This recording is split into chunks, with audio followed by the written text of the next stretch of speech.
H5 public news ನಿಮ್ಮೊಂದಿಗೆ ನಾವು. ಹಾಸನ ಜಿಲ್ಲೆಯ ಅರ್ಕಲಗೂಡು ತಾಲೂಕಿನ ಕೋನನೂರು ಹೋಬಳಿಯ ಸರಗೂರು ಮತ್ತು ಉಳ್ಳೇನಹಳ್ಳಿ ಗ್ರಾಮಗಳಲ್ಲಿ ಹುಚ್ಚುನಾಯಿಯ ಅಟ್ಟಹಾಸ ಗ್ರಾಮಸ್ಥರಲ್ಲಿ ಆತಂಕ ಸೃಷ್ಟಿಸಿದೆ.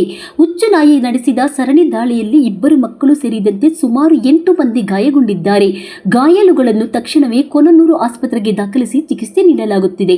ದಾಳಿಗೆ ಒಳಗಾದವರಲ್ಲಿ ರಾಜು, ರಘು, ಅಂಜಲಿ, ಮಂಜಯ್ಯ ಸೇರಿದಂತೆ 2 ಮಕ್ಕಳು ಇದ್ದಾರೆ ಎಂದು ತಿಳಿದು ಬಂದಿದೆ.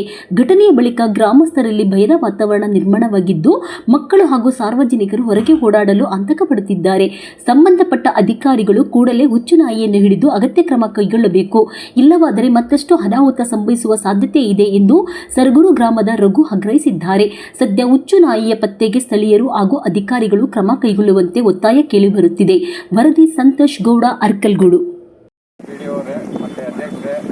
ಬಗ್ಗೆ ಗಮನ ಹರಿಸಬೇಕು. ಯಾಕೆಂದರೆ ಇವತ್ತು ಏಕಾಏಕಿ ಒಂದು ಹುಚ್ಚುನಾಯಿ ಬಂದು ಸುಮಾರು ಉಳ್ಳನಹಳ್ಳಿ ಗ್ರಾಮದಲ್ಲಿ ಒಂದು 6 ಜನಕ್ಕೆ ಮತ್ತು ಸರಗೂರು ಗ್ರಾಮದಲ್ಲಿ ಒಂದು 2 ಜನಕ್ಕೆ ಏಟಾಗಿದೆ.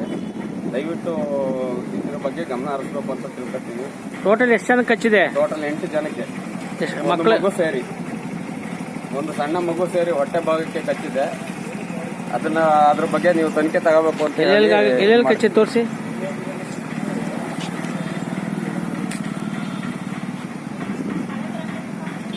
ಇದರ ಬಗ್ಗೆ ಆದಷ್ಟು ಬೇಗ ತನಿಖೆ ತಗೋಬೇಕು ಅಂತ PDO ಅವರಲ್ಲಿ ಮತ್ತೆ ಅನ್ಯ ಅಧ್ಯಕ್ಷರಲ್ಲಿ, ಗ್ರಾಮ ಪಂಚಾಯತ್ ಅಧ್ಯಕ್ಷರಲ್ಲಿ ಮನವಿ ಮಾಡ್ಕೊತಾ ಇದ್ದೀವಿ.